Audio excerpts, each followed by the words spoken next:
मित्रांनो, प्रेमाची गोष्ट या मालिकेच्या आजच्या भागामध्ये मुक्ता आणि आदित्य, सई आणि सागर हे चौघेही मिळून प्रोजेक्ट बनवत असतात. सावनी आता खूप वेळ त्यांच्याकडे पाहत तिचा जळफळाट होऊ लागतो. मग आता सावनी आदित्यजवळ जाते आणि त्याला म्हणते, बाळा मी तुला हेल्प करते. तो म्हणतो, नको, ऑलमोस्ट होत आलाय, आम्ही केलाय मम्मा आता प्रोजेक्ट. ती म्हणते, तरीही तू ऐक जरा, माझं ऐक आणि माझ्याप्रमाणेच प्रोजेक्ट कर, असं म्हणून ती आता लगेच इकडचं तिकडं करू लागते. प्रोजेक्टमध्ये अदलाबदली करू लागते. तेव्हा आता आधी म्हणतो, मम्मा प्लीज नको ना गं, ते खराब दिसेल.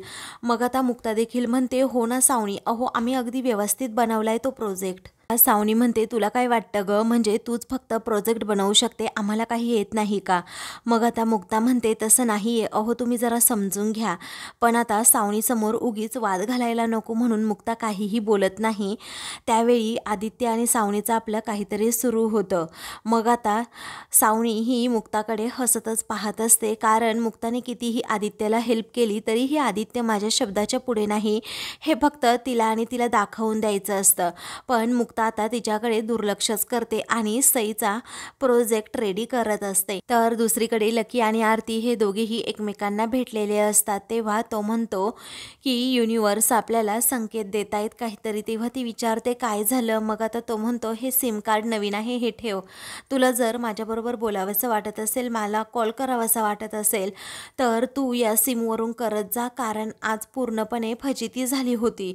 तुला माहिती आहे का? अगं आज जेव्हा मुक्ता वहिनीजवळ माझा मोबाईल होता ना, तेव्हा नेमका तुझाच फोन आला होता, माझी पंचायत झाली. मग आता ती म्हणते, बापरे, मग काय केलंस रे तू? तेव्हा तो म्हणतो, नेमकी ती प्रोजेक्टच्या कामामध्ये व्यस्त होती म्हणून ती काही एवढं बोलली नाही, लक्ष दिलं नाही, परंतु आपल्याला आता जरा सावध राहायला हवं. मग आता ती म्हणते, हो ते ठीक आहे, परंतु सावध राहायचं म्हटल्यानंतर आपल्याला असं बाहेरच भेटावं लागेल आणि तू घरी कधी सांगणार आहेस रे लकी? मग आता तो म्हणतो, थोडा वेळ जाऊ दे, मी नक्कीच घरी सांगणार आहे. म्हणते, तुला घरच्यांची जर भीती वाटत असेल तर मी सांगू का मग मुक्ता मॅडमला? तेव्हा तो म्हणतो, नको मुक्ता मॅडमला नको सांगू. त्यावेळी ती जरा अस्वस्थच वाटत असते, म्हणून तो म्हणतो, तुझा मूड फ्रेश करण्यासाठी चल, तुझ्या आवडीचा आपण सँडविच खायला जाऊयात. तेव्हा ती आता ठीक आहे असं म्हणते. मग आता तो म्हणतो, त्या अगोदर एखादी मिठी. मग आता ती दोघेही एकमेकांना घट्ट मिठी मारतात. त्याचवेळी आता लकीच्या मनात वेगळंच काहीतरी सुरू असतं. इकडे आता मुक्ताने मदत केल्यामुळे दोन्हीही मुलांचे प्रोजेक्ट अगदी छान पद्धतीने तयार झालेले असतात. मुक्ता म्हणते, झाले, दोन्हीही प्रोजेक्ट रेडी झाले, आता उद्या आपल्याला ते स्कूलमध्ये घेऊन जायचे आहेत, सबमिट करायचे आहेत. म्हटल्यावर लवकर स्कूलला जायचं, तुम्ही लवकर आता उठायचं, ओके? मग आता त्यांच्याबरोबर ती आता सेल्फीज काढते आणि मुलांचे पण फोटो काढत असते. त्याचवेळी आता सागर आणि त्याचबरोबर मुलांचे त्या प्रोजेक्टबरोबर फोटो काढून झाल्यानंतर ती म्हणते, आपापल्या प्रोजेक्टबरोबर तुम्ही इंडिव्हिज्युअल फोटो काढा आता. मग आता आदित्य हा त्याच्या प्रोजेक्ट समोर उभा राहतो आणि मग फोटो मुक्ता काढते. तेव्हा सईसुद्धा तिच्या प्रोजेक्ट समोर उभी राहते आणि वेगवेगळ्या पोजेस देत असते. तेव्हा, काय गं, किती क्यूटू क्यूटू फोटो आलेत तुझे, असं आता मुक्ता म्हणते आणि तिचे गालच ओढते. त्यानंतर आता ते दोघेही झोपायला चाललेले असतात. सागर दारामध्ये उभा राहून दार अडवतो. मग आता, पप्पा आम्हाला खूप झोप आली आहे, जाऊ दे ना आता, आम्ही खूप कंटाळलो आहोत, असं आता आदित्य आणि सई हट्ट करतात.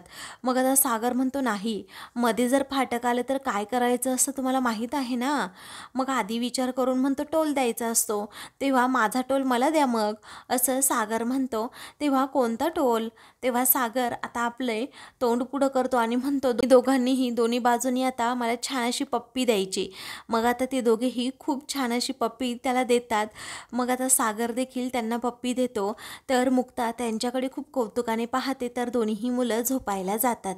दुसरीकडे सावनी आता रूममध्ये बसलेली असते. ती म्हणते, बापरे, माझे हात एखाद्या मोलकरणीसारखे असे खरखरीत झाले आहे, मला पार्लरमध्ये जाऊन आता मेनिक्युअर करायला हवं. आपला आदित्यना सारखा बोलत असतो, मम्मा हे कर ना घरच्यांसाठी, मम्मा ते कर ना घरच्यांसाठी. नुसतं काम करून ती भांडी घासून घासून माझे हात कसे खरखरीत झाले आहे. उद्या पार्लरमध्ये जाऊन मेनिक्युअर करायला हवं. निदान मेनिक्युअर करणे एवढे पैसे तरी माझ्याकडे आहेत. ऑलरेडी माझा बॉडी बॉडी स्पासुद्धा आता बंद आहे. काय करावं ना कळतच नाही.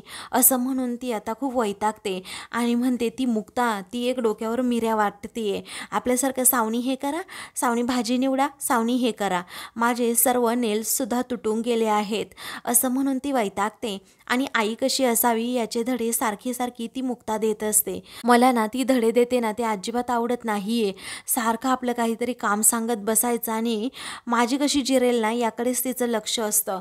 परंतु मी सुद्धा काही कमी नाही, मी सुद्धा तिच्याकडे बघतेच आता. त्यानंतर इकडे मुक्ता आणि सागर दोघेही रूममध्ये असतात. तेव्हा मुक्ता आता आवरावर करत असते. सागर आता तिच्या जवळ जाऊन तिला थँक्यू म्हणतो. तेव्हा ती विचारते, आता हे थँक्यू कशासाठी? मग आता तो म्हणतो, थँक्यू एव्हरीथिंग.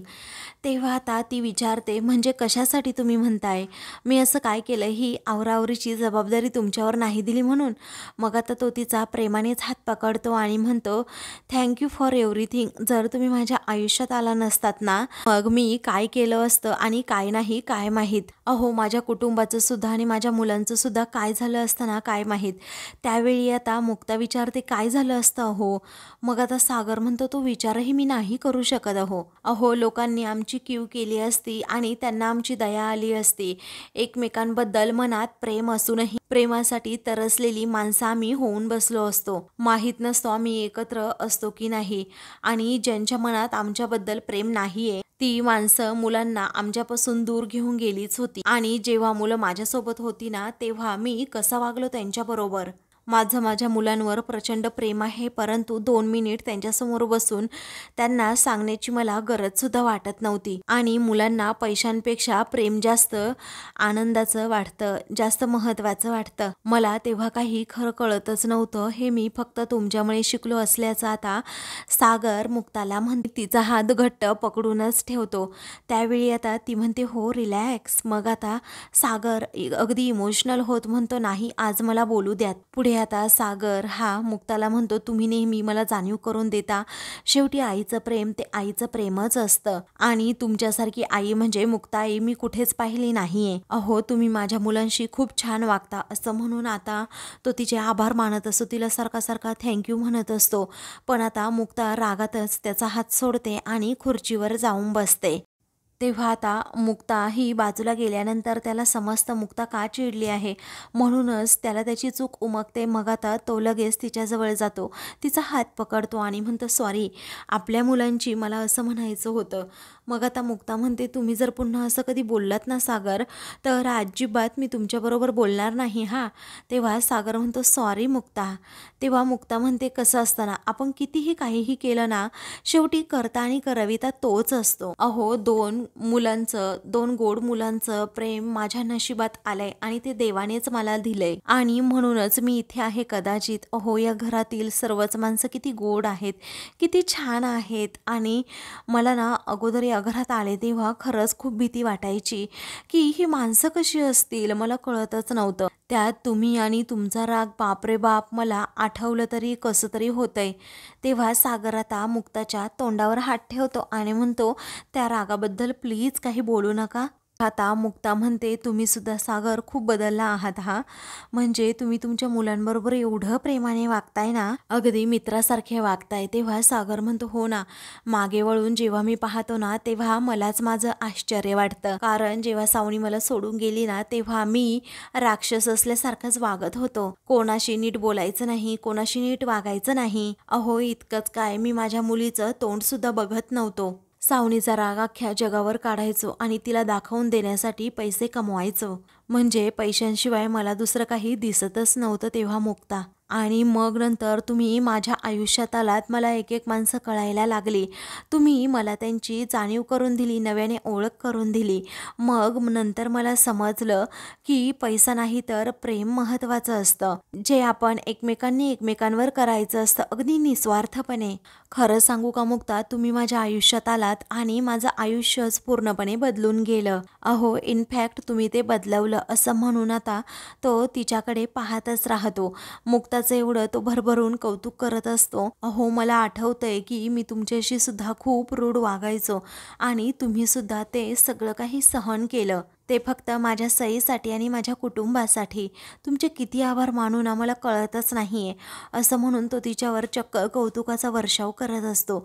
आता मुक्ताला खूप लाजल्यासारखं होत असतं आणि ती गालातल्या गालात हसू लागते. त्यानंतर तो आता म्हणतो की तुम्ही खूप प्रयत्न केले आहेत, नंतर माझ्या घरच्यांच्या आणि माझ्या मुलांच्या नजरेमध्ये मला हिरो बनवलं तुम्ही.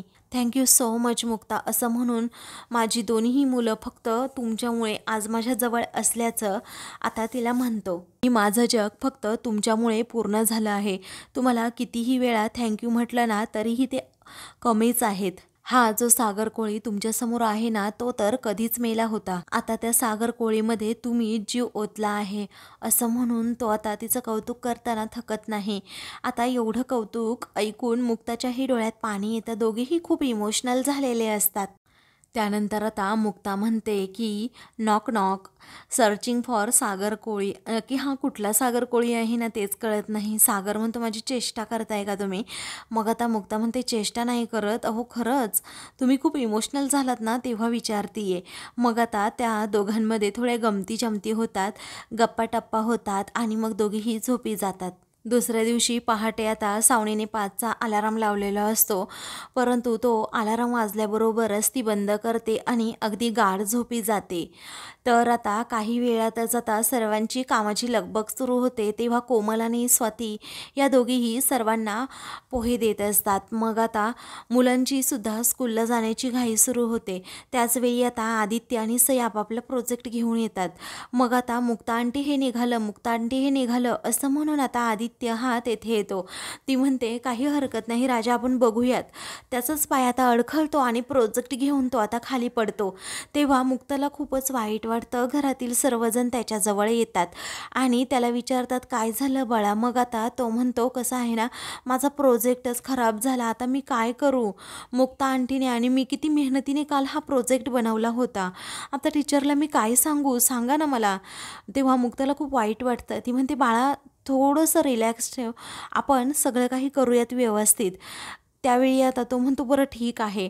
मग आता इंद्रा म्हणते अरे तू तुझ्या मिसला सांग ना त्या की आम्ही प्रोजेक्ट बनवला होता परंतु तो तुटला, मग काय करायचं? तेव्हा आधी म्हणतो माझे मार्क्स कट होतील, अशी कारणं नाही देता येत गाजो. लकी आणि सागर देखील तेथे धावत येतात. काय झालं बाळा असं विचारू लागतात. तो म्हणतो पप्पा सर्व प्रोजेक्ट खराब झाला, पहा ना काल आम्ही किती मेहनत घेतली होती, सर्व प्रोजेक्टवर पाणी फिरलं अक्षरशः, आता काय करू मी, सांगा तुम्ही बरं. मुक्ता आता नुसती त्याच्याकडे पाहत असते. सई म्हणते की मुक्ता आईने आणि आधीने काल छान प्रोजेक्ट बनवला होता परंतु सावनी मम्मा आली आणि इकडचं तिकडं हलवलं आणि ते धरून सुद्धा ठेवलं नाही, मग ते नीट व्यवस्थित चिटकलं सुद्धा नाही आणि हे प्रोजेक्टचं असं झालं, मग आता काय करायचं बरं. तेवढ्यातच सावनी आता तिथे येते आणि म्हणते की काय काय झालं आधी बाळा? मग आता मला माहीत आहे ना हे कुणी केलं आणि कसं झालं, काल तर आपण अगदी व्यवस्थित बनवला होता ना प्रोजेक्ट. तेव्हा ती आता मुक्ताकडे रागात पाहते आणि म्हणते मुक्ता तुलाच माझ्या मुलाचा प्रोजेक्ट पाहवला नाही बरोबर ना, काल आम्ही एवढा छान प्रोजेक्ट बनवला होता, तूच हे केलं ना सगळं. अगं माझ्या मुलाने एवढा छान प्रोजेक्ट बनवला होता, तुझा माझ्यावर राग आहे ना, मग माझ्यावर काढायचा, माझ्या मुलावर का काढलास असं म्हणून ती चिडते. तेव्हा आता सर्वजण सावनीवरच खूप चिडतात, रागात तिच्याकडे पाहतात. कारण काल दिवसभर मुक्ता ही दोन्ही मुलांचे प्रोजेक्ट बनवून देत होती, तरीही त्याची किंमत सावनीला नाही हे सर्वांना समजतं आणि उलट आता आदित्यचा प्रोजेक्ट खराब करण्यामध्ये हिचा जास्त मोठा वाटा आहे, तरीही ही का वागते हे आता सागरला कळतच नाही, म्हणून तो रागातच सावनीकडे पाहतो. तेव्हा आता रागातच सागर म्हणतो झालं काहीही झालं तरी आता मुक्तानेच केलं असं तुला म्हणायचंय का? म्हणजे कोणताही प्रॉब्लेम येऊ दे, फक्त मुक्ताच हे सगळं काही करते असं तुला वाटतं का? सागर रागातच तिला म्हणतो आणि सावनीला चांगलाच झापतो. तेव्हा मुक्ता इशारा करून सागरला सांगते आधी आहे समोर, असं नका बोलू तिच्याबरोबर. मग आता ठीक आहे असं सागर म्हणतो, शांत होतो. त्यानंतर मुक्ता आता पर्याय सुचवते, अजून 15 मिनिट आहेत गाडी यायला तर आपण आता काय करू, आत्ताच्या आत्ता प्रोजेक्ट बनवूया, चालेल ना? मग आता सर्वांनी मदत केल्यावर नक्कीच होईल असं आता मुक्ता म्हणते. तेव्हा ठीक आहे असं सर्वजण म्हणतात. त्यावेळी आता रागातच सावनी म्हणते काही गरज नाही आहे त्याची, मी मिसला कॉल करून सांगते की उद्या आम्ही प्रोजेक्ट सबमिट करतो, चालेल ना? तेव्हा आता रागातच सगळेजण पुन्हा तिच्याकडे पाहू लागतात.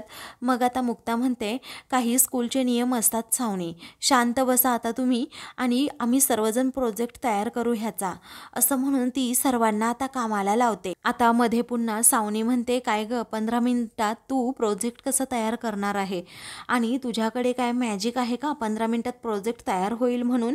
कोणत्याही होप्स देऊ नकोस आता. त्यावेळी आता रागातच मुक्ता म्हणते होप्स देण्याचं काम आपण आपल्या मुलांना आपणच करणार ना.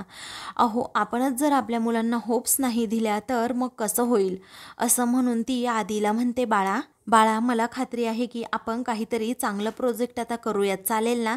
त्यावेळी आता तो हो असं म्हणतो. परंतु सावनी म्हणते कसा करणार आहे तू प्रोजेक्ट, सांग बरं आता. त्यानंतर मुक्ता आधीच्या आता कानामध्ये एक प्रोजेक्ट सांगते आणि म्हणते की तू सर्वांना आता कामाला लाव. दोघेही एकमेकांच्या हातावर आता टाळ्या देतात. तेव्हा आता तर ठीक आहे मी सर्वांना आता कामाला लावतो. त्यावेळी आता सावनी नुसती त्या सगळ्यांकडे फक्त पाहतच राहते. तर आधी आता सर्वांना म्हणतो की आता तुम्ही हे काम करायचे, असं म्हणून तो सर्वांनाच आपापलं काम एक्सप्लेन करून सांगत असतो. तेव्हा सावनीचा जळफळाट होऊ लागतो. तर आदित्य सर्वांना हातावर हात ठेवायला सांगतो. तर आता मित्रांनो पुढील भागामध्ये मुक्ता आता मुलांसाठी आणि घरासाठी खूप काही करते म्हणून सागर तिला सरप्राईज देतो की तुम्ही पटकन लवकरात लवकर ही साडी नेसून आता तिकडे वर टेरेसवर यायचं आहे. सागरने खूप छान अशी साडी मुक्तासाठी आणलेली असते. त्याचवेळी तेव्हा मुक्ता आता ती चिठ्ठी वाचते आणि फ्रेश होण्यासाठी बाथरूममध्ये जाते. तोपर्यंत सावनी आता ती चिठ्ठी पाहते आणि लगेच स्वतः ती साडी नेसून एकदम आवरून सावरून टेरेसवर जाते. आता लाईट्स ऑन होतात. सागरला धक्का बसतो कारण मुक्ताच्या जागी तेथे सावनी असते. तेव्हा तो रागातच म्हणतो तू. मग आता मुक्ता तेथे येते आणि म्हणते हो तीच आहे, असं म्हणून तिच्या सनकन कानाखाली देत आता मुक्ता म्हणते की तू माझी साडी चोरू शकलीस परंतु माझा नवरा नाही. जिथून तुला आणलं होतं ना तेथेच कचऱ्याच्या डब्यात तुला टाकून देईन, लक्षात ठेव, असं म्हणून ती सावनीला चांगलाच धडा शिकवते. अशाच मालिकेंचे पुढील भाग पाहण्यासाठी चॅनलला सबस्क्राईब करा.